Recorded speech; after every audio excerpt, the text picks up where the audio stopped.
There are archaeological mysteries scattered throughout the Appalachian Mountains. Stone walls built by unknown hands, rock formations that suggest human arrangement, symbols carved into cliff faces that predate known Native American settlements. Most are cataloged, studied, protected.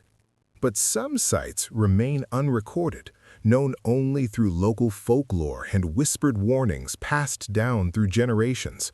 The Children's Circle is one of these. 12 standing stones arranged in a perfect circle, and at the center, 12 petrified children frozen in the act of playing a game no living person remembers. The stones move. Not quickly, just an inch or two each full moon, slowly closing the circle tighter.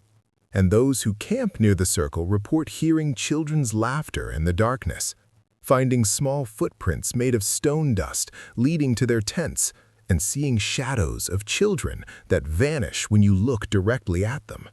This is the story of what happened when 5 hikers discovered the Children's Circle and decided to spend the night. They thought the warnings were just folklore. They had no idea the children were waiting for someone to join their game. And in this game, you play forever. Welcome to the Circle. The children are so happy you're here.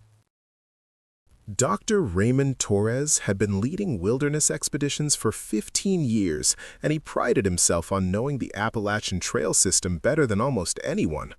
So when he found a reference in an 1847 surveyor's journal to a ring of devil stones with cursed children at center in a remote section of Virginia's Shenandoah Mountains, he knew he'd found something special. The coordinates in the journal didn't match any known archaeological site. This could be a genuine discovery, an undocumented stone circle that might predate European settlement. Raymond assembled a small team for a 3-day expedition. His graduate student Marcus Chen, archaeological consultant Dr. Diane Foster, experienced tracker Bethany Wright, and documentary filmmaker Joel Martinez, who wanted to capture the discovery for his YouTube channel about lost historical sites. They set out on October 23rd, 2 days before the full moon. The hike to the coordinates took 6 hours through increasingly difficult terrain. The area was well off any established trail, and the forest here felt different. Older somehow, with massive trees that must have been standing for centuries. No signs of human activity, Bethany noted as they hiked. No old trails, no blazes, no evidence anyone's been through here recently. That's what makes this exciting. If the stones are here, they've been undisturbed for possibly hundreds of years. They found the circle at 4:37 p.m. in a clearing that appeared too perfect to be natural. The trees formed an exact perimeter around the space, their trunks all leaning slightly outward as if pushed back by some force. And in the center of the clearing stood 12 stones. They were roughly 6 feet tall, arranged in a perfect circle about 40 feet in diameter. The stones were dark gray granite, weathered but clearly shaped by human hands, or something, with flat faces pointing inward toward the circle's center. But it was what stood in the middle of the circle that made everyone stop and stare. 12 figures, small figures, child-sized, arranged in a circle of their own. At first glance, they looked like statues, incredibly detailed statues of children, each about 4 feet tall. They were positioned as if playing a game, their small stone hands reaching toward each other but not quite touching, forming a smaller circle within the larger one. "Oh my God!" Diane whispered. "Those aren't statues." She was right. As they got closer, Raymond stopping the group at the outer edge of the stone circle, not entering yet, the details became clear. These had been real children once.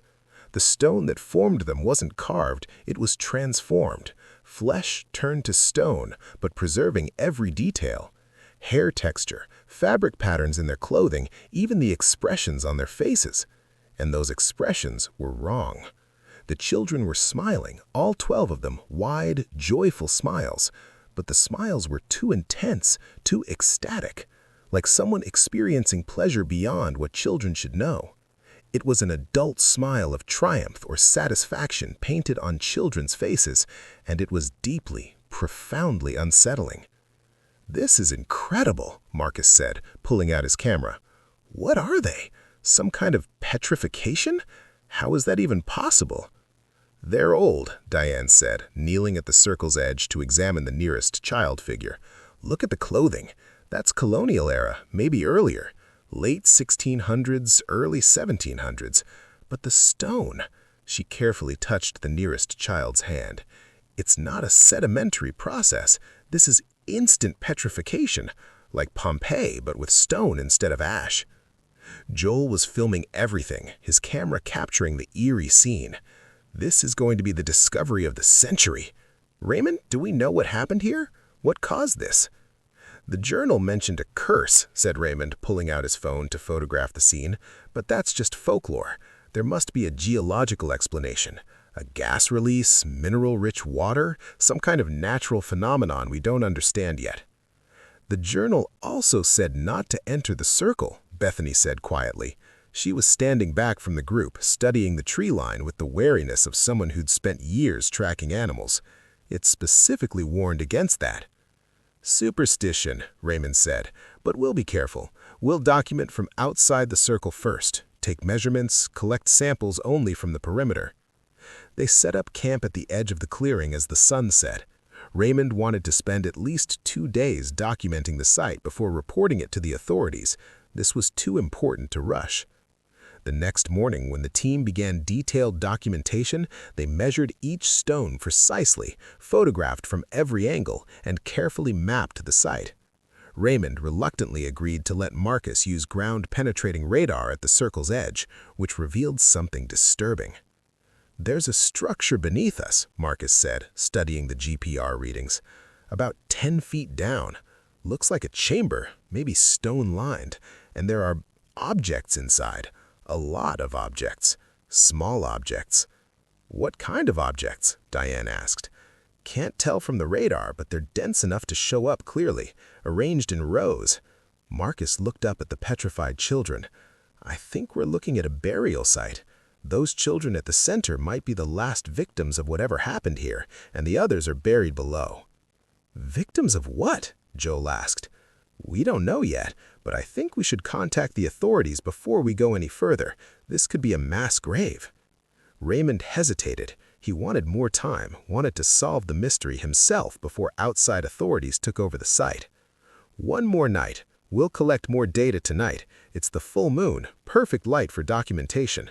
Then tomorrow, we'll report it." Bethany shook her head. "I don't think we should stay another night. Something about this place feels wrong." "You're letting the creepy statues get to you," Marcus said. "It's understandable. They're disturbing to look at, but they're just stone." "They're children who were turned to stone," Bethany corrected, "and we have no idea what caused it. What if it's still active?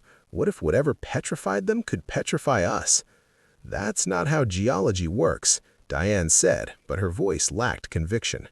As afternoon faded to evening, they noticed the first change. The standing stones had moved.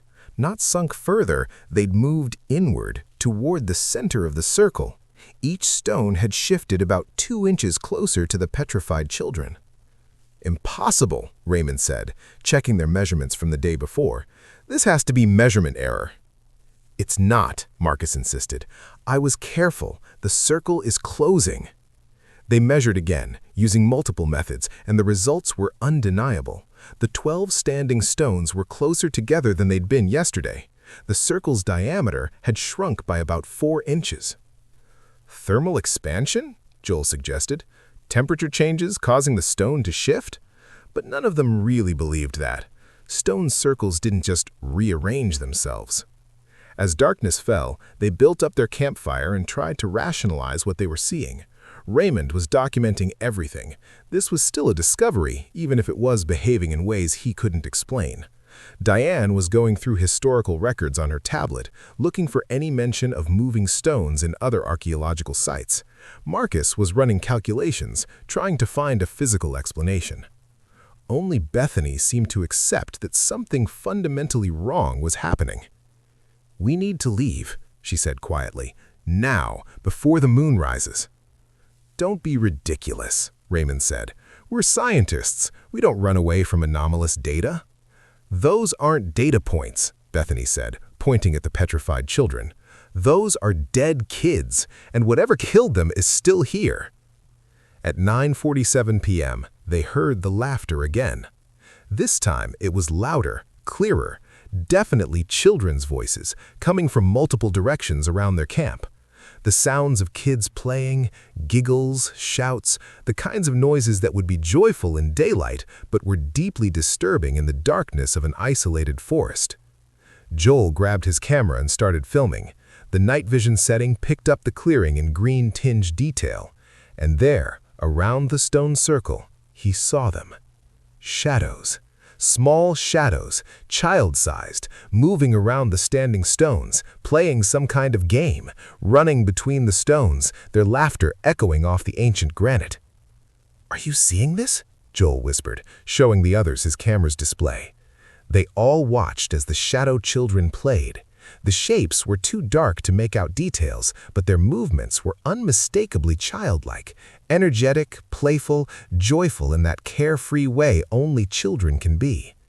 Then one of the shadows stopped and turned toward the camera, toward them, and even though it had no visible face, they all felt it looking at them. The laughter stopped. All the shadow children went still, all turned in their direction. A small voice called out from the darkness, "Will you play with us?" The voice was sweet, innocent, a child's voice asking a simple question, but it made every one of them feel cold terror. "We want to play," another voice said. "We've been waiting so long." "Please come play," a third voice begged. "It's your turn now, your turn to be in the circle." More voices joined in, 12 in total, all pleading, "Come play with us. Join our game. It's so fun. You'll love it. Please, please, please come play." The voices came from everywhere and nowhere surrounding the camp, and in the moonlight they could see footprints appearing in the dust around their tents, small footprints made not of mud or dirt, but of fine stone powder that glittered in the firelight. "Pack up," Raymond said, his voice shaking. "We're leaving, now." They scrambled to break camp, throwing gear into backpacks with shaking hands. But as Marcus grabbed for his tent, something grabbed back.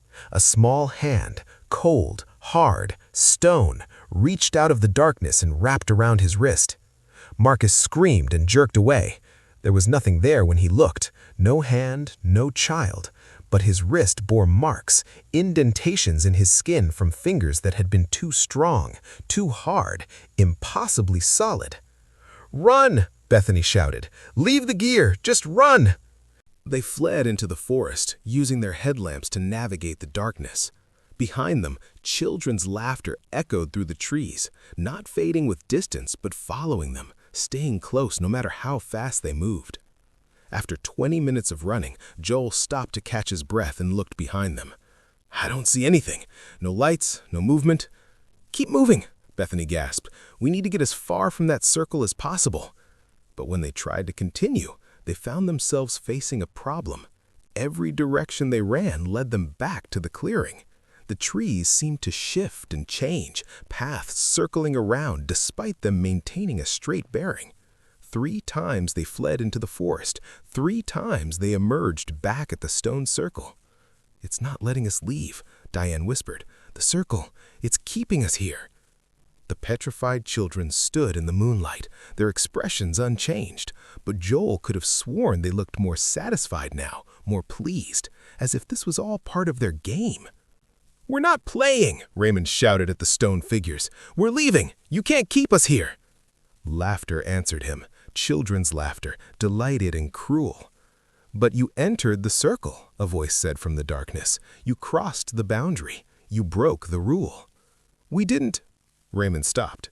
He had entered the circle. They all had at some point during their documentation, stepped over the line of standing stones to measure, to photograph, to examine the petrified children up close. "Now you're part of the game," the voice continued. "The circle needs 12 standing stones and 12 children, always 12 and 12. But the stones move inward every full moon, closer and closer, until the circle closes completely and the game ends. "What happens when the game ends?" Marcus asked. "Then the circle opens again. New stones, new children. The game begins anew."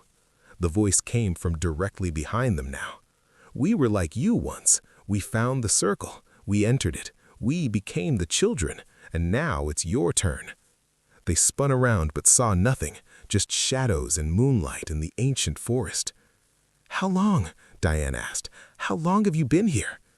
"We don't remember. Time is different in the circle. We play and play and play. Sometimes new people come. Sometimes they stay. Sometimes they escape, but only if they're very clever or very lucky." "How do we escape?" Bethany demanded. The children's voices giggled. "That would spoil the game, but we'll give you a hint. The circle must always have 12 and 12. If you want to leave, someone else must take your place." The 5 of them looked at each other in horror. "We're not bringing other people here," Joel said. "We're not sacrificing anyone." "Then you'll stay," the voices said. "And when the moon is full again next month, the stones will move closer, and closer the month after that. And in 12 full moons, the circle will close completely, and you'll become the new petrified children, frozen forever in stone, playing our game, waiting for new people to trap." "There has to be another way," Raymond said. "There is," the voices said, "but we won't tell you what it is. You have to figure it out. That's part of the game, too. We love games." The laughter faded, leaving the 5 of them alone in the clearing with the stone circle and the petrified children. Dawn was still hours away. They built up their fire and sat in a tight group, keeping watch in all directions. "We need to understand the rules," Diane said, thinking like the archaeologist she was. "Stone circles like this, in European traditions, they often have specific rules. Breaking the circle, closing the circle, the number of stones matters. 12 is significant in many cultures." 12 apostles? 12 months? 12 zodiac signs? "Or 12 victims," Bethany said darkly. They spent the long night examining what they knew. The circle had 12 standing stones and 12 petrified children. The stones moved inward during full moons, slowly closing the circle. People who entered the circle became trapped, and if they stayed through 12 full moons, they became the new petrified children, frozen forever in stone, playing their game, waiting for new people to trap. "There has to be another way," Raymond said. "There is," the voices said, "but we won't tell you what it is. You have to figure it out. That's part of the game, too.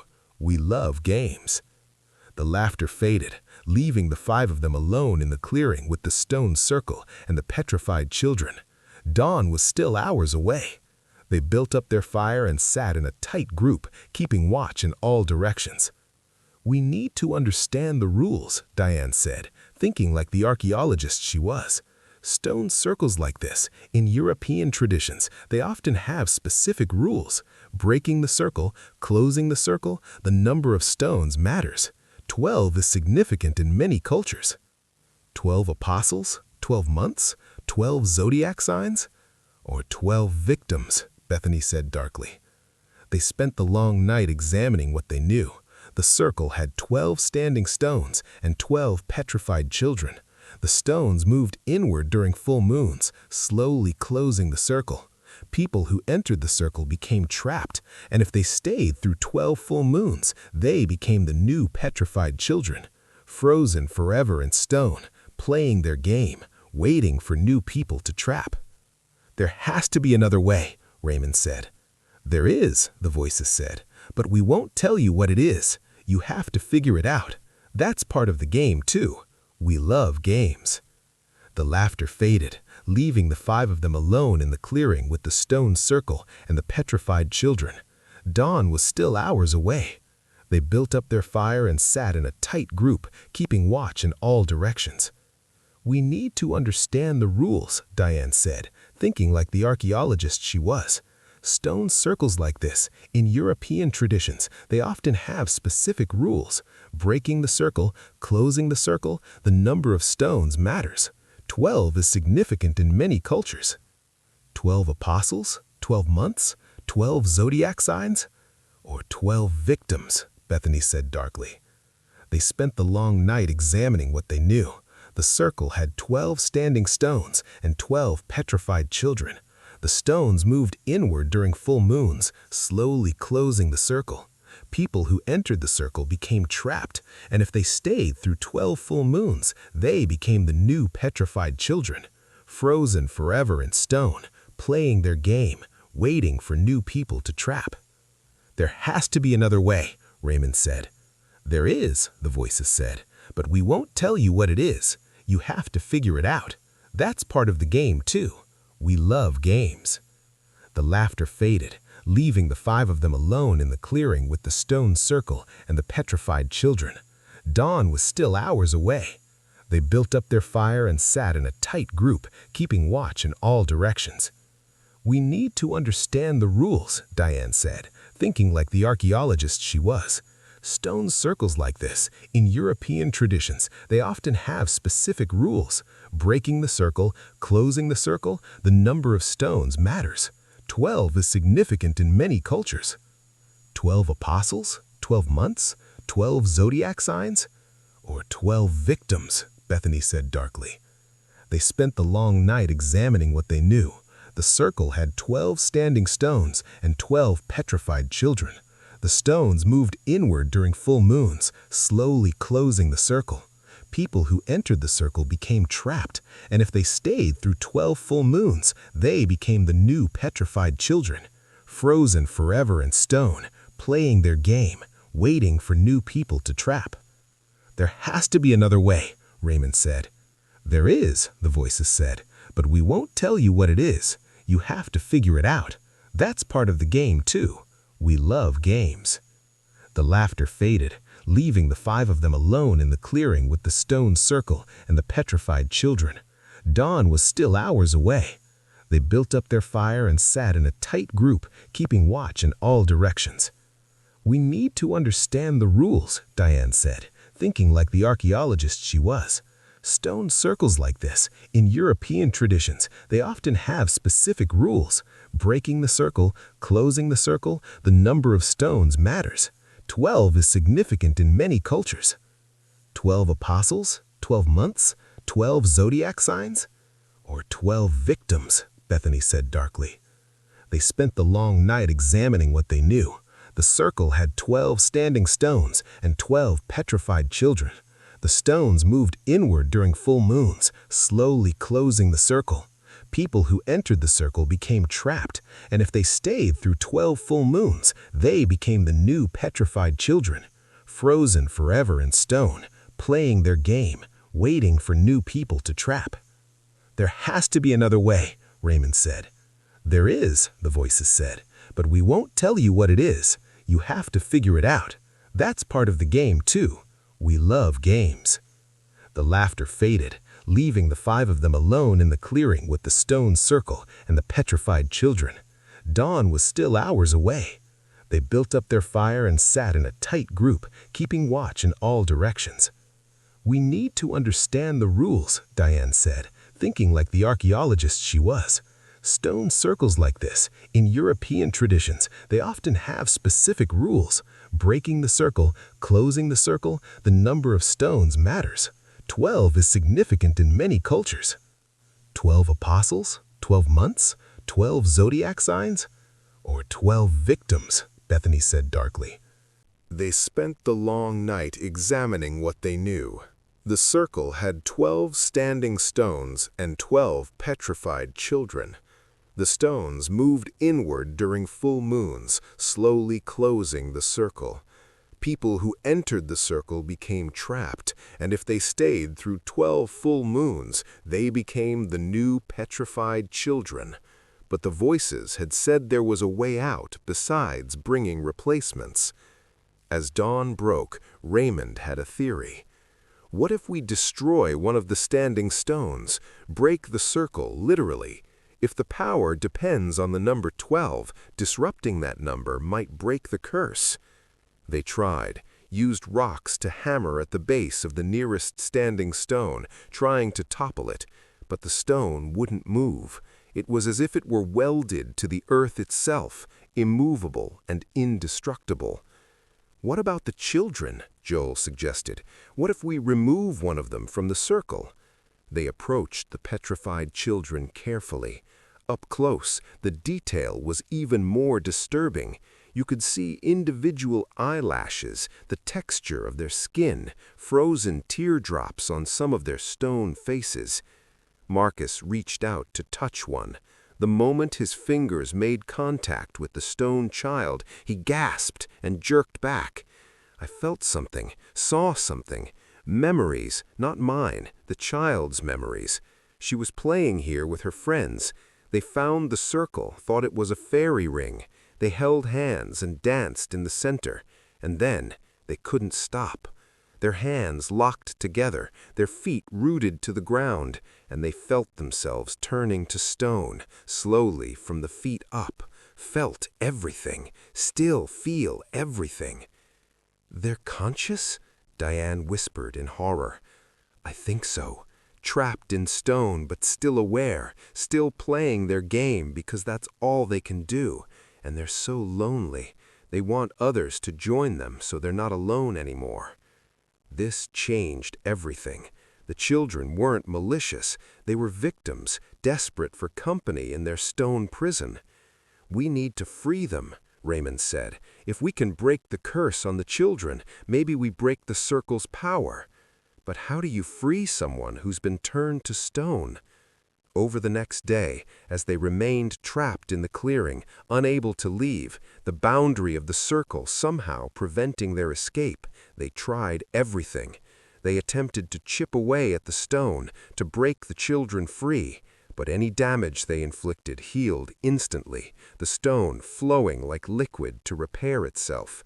They tried speaking to the children, offering to help them if they'd release the circle's hold, but the stone children could only repeat their plaintive requests.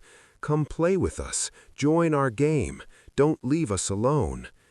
The second night, Bethany had the crucial insight. What if the game has rules we haven't learned yet? Children's games always have rules.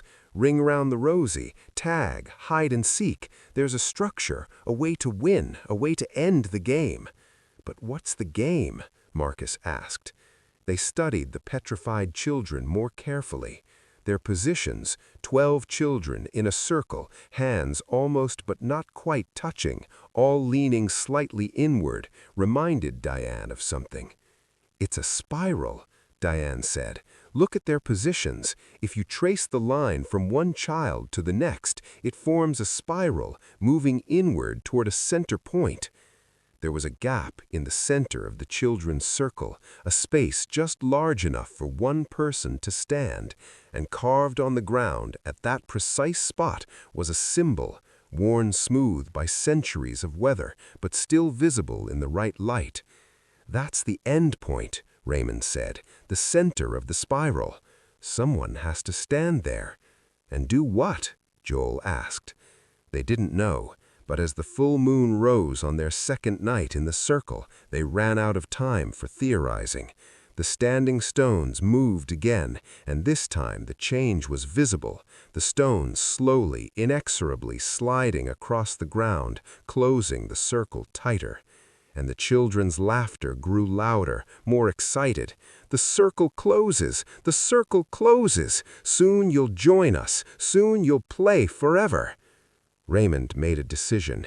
"I'm going to the center. I'll stand in the spiral's endpoint and see what happens. Maybe that's how you break the curse, by completing the game yourself." "That's insane," Bethany protested. "You could get petrified." "We're all going to get petrified if we don't do something. At least this way, maybe I can break the circle for the rest of you." Before anyone could stop him, Raymond walked into the center of the petrified children and stood on the ancient symbol carved in the ground. For a moment, nothing happened. Then the petrified children moved. Not much, just turning their heads slightly, all 12 faces now pointing toward Raymond. Their stone mouths opened, and in perfect unison they spoke. Will you take our place? Will you hold the circle? Will you wait for the next travelers to come play? No, Raymond said. I'm ending this game, breaking this curse, freeing all of you. The children's stone faces showed no expression change, but their voices carried sadness. We can't free us. We're part of the circle now. Have been for so long we don't remember not being stone. The only way to end our game is for new children to start their game. Then I'll stay, but not as a child. I'll stand here as the anchor, the center of the spiral, and I won't play your game. I'll hold the circle open, keep it from closing, prevent it from claiming anyone else. The children were silent. Then, slowly, they began to smile, not the too wide, too intense smiles they'd worn before, but genuine smiles of relief and gratitude. "Thank you," they whispered in unison. "Thank you for setting us free." The petrified children began to crumble, not violently, but like sandcastles touched by waves. Their stone bodies dissolved into dust that sparkled in the moonlight, and for just a moment, 12 glowing shapes, the spirits of children, rose from the dust and looked at Raymond with gratitude before fading into nothing. They were free, finally, after centuries, free to move on. But Raymond remained standing on the symbol at the center of the circle, and as dawn broke, the team watched in horror as his feet began to turn gray, the color of stone, creeping up his legs like a rising tide. "Dr. Torres!" Marcus shouted. "Get out of there!" "I can't," Raymond said calmly. His voice already sounded different, harder, more resonant, like speaking from inside a cave. "Someone has to anchor the circle. That's the rule. That's always been the rule. The children were anchors before me. Now I am. But I'm choosing this, and I'm strong enough to hold the circle open indefinitely. No one else will be trapped. The game is over." The petrification continued, creeping up his body as the sun rose. The standing stones around the clearing stopped moving, frozen in place, no longer closing inward. The circle was stable. By the time the sun was fully up, Dr. Raymond Torres had become the 13th stone in the circle, standing at the center where the children had been, transformed into a monument of his own sacrifice. The boundary that had trapped the remaining 4 dissolved. They were free to leave. But they stood there, staring at their leader who had saved them by taking the curse upon himself. "We have to tell someone," Joel said. "We have to report this." "Report what?" Diane asked quietly. "That our colleague turned to stone because of an ancient curse? No one will believe us. They'll think he fell, was buried in a rock slide, something mundane." "We have footage," Joel said, "which could easily be faked. And even if people believed us, what then? They'd come here, study the site, try to move Raymond, potentially trigger the curse again. He did this to end the game. We honor that by making sure no one else gets trapped." In the end, they agreed to report that Dr. Torres had been lost in the wilderness, presumed dead. The stone circle's location would remain unrecorded, known only to the 4 of them. They would keep the secret, protect others from making the mistake they'd made. But before they left, Marcus touched the stone that had been Raymond Torres, and like before, he felt memories, saw what Raymond was experiencing, trapped in stone, unable to move but conscious, aware, knowing he would stand there for centuries, possibly millennia, an eternal guardian preventing the circle from claiming new victims. It was a sacrifice beyond imagining, and Raymond had made it willingly. They left the children's circle and never returned. But sometimes, on full moons, each of them dreams of the clearing. Dreams of 12 standing stones surrounding a 13th central stone. Dreams of whispered thanks from children who are finally at peace. And dreams of Raymond Torres standing eternal watch, making sure the game never starts again. The stone circle still stands in its hidden clearing. Hikers who stumble across it sometimes report feeling watched, feeling a presence that's protective rather than threatening. The standing stones no longer move. The circle is held open, stable, harmless now. But at the center stands a 13th stone, slightly different from the others, and those who look closely can see a face in the stone's surface if you look at it from just the right angle, in just the right light. The face of a man who chose to become a monument so that others wouldn't have to. The game is over. The children are free, and Dr. Raymond Torres stands guard, ensuring it stays that way. Forever. The 4 survivors of the Children's Circle expedition went on with their lives, but they were changed by what they had experienced. Marcus Chen left archaeology and became a trauma counselor, helping people process inexplicable losses. Diane Foster published extensively on the psychological impact of ancient sites, though she never mentioned the circle directly. Joel Martinez destroyed his footage of the expedition and quit documentary filmmaking entirely. And Bethany Wright became a wilderness guide who teaches people to respect the warnings passed down by local communities, to listen to folklore instead of dismissing it. None of them have children. They've never discussed why, but they all made that choice independently. Perhaps because they know that children can be trapped in ways worse than death. Perhaps because they've seen what innocence looks like when it's frozen in stone for centuries. The Children's Circle is still out there, in an unmarked location that appears on no maps. The standing stones have stood still for 23 years now, no longer closing inward, no longer threatening. Because at the center of the circle, a 13th stone holds the curse at bay. Dr. Raymond Torres sacrificed his life, sacrificed everything to break a cycle that had claimed hundreds of children over the course of centuries. But curses like this don't truly end. They just wait. And if anything were to happen to that central stone, if Raymond's sacrifice were somehow undone, the circle would activate again. The stones would resume their slow, inevitable march inward, and new children would be needed to play the eternal game.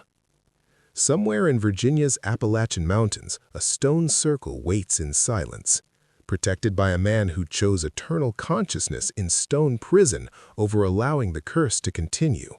A guardian who will stand watch until the mountains themselves crumble. Some sacrifices are temporary, some last forever. If this story has you thinking twice about exploring unmarked archaeological sites, hit that subscribe button for more terrifying tales from the ancient places.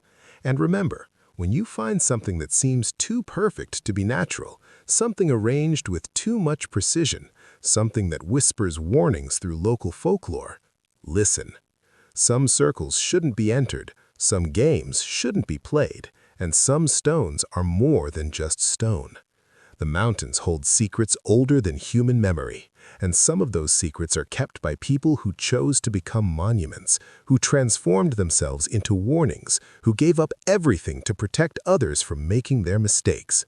Respect those warnings, honor those sacrifices, and never ever step inside a circle of standing stones, no matter how beautiful or mysterious it appears, because some games don't end when you want them to. Some circles close around you, and some prisons are made of stone that was once your own flesh.